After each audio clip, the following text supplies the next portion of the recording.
I think there were 2 days when I had a political concern when I was in college.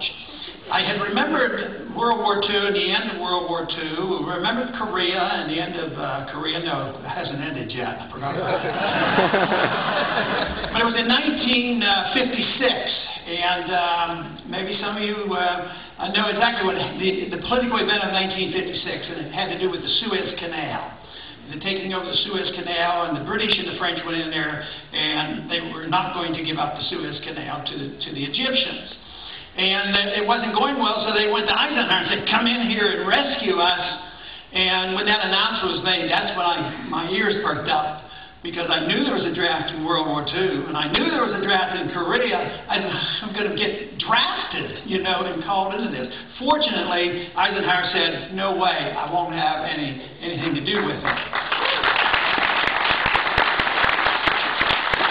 But my concerns were justified about being drafted a few years later. It wasn't that many years later, by 1962, in the Cuban crisis, the missile crisis. That is when they drafted me.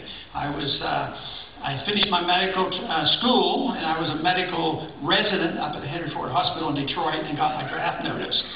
And when I talked to my veteran friends at home, you know, of course, I'm a veteran, you know, and then they identify, and politically that isn't harmful. Then I tell them that I was a volunteer. "Oh, you actually volunteered to go in?" And I said, "Yeah, but let me qualify that.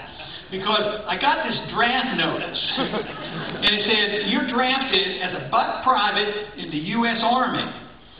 Unless you want to volunteer, then you can be a captain and be a doctor and practice medicine." So I said, I volunteered.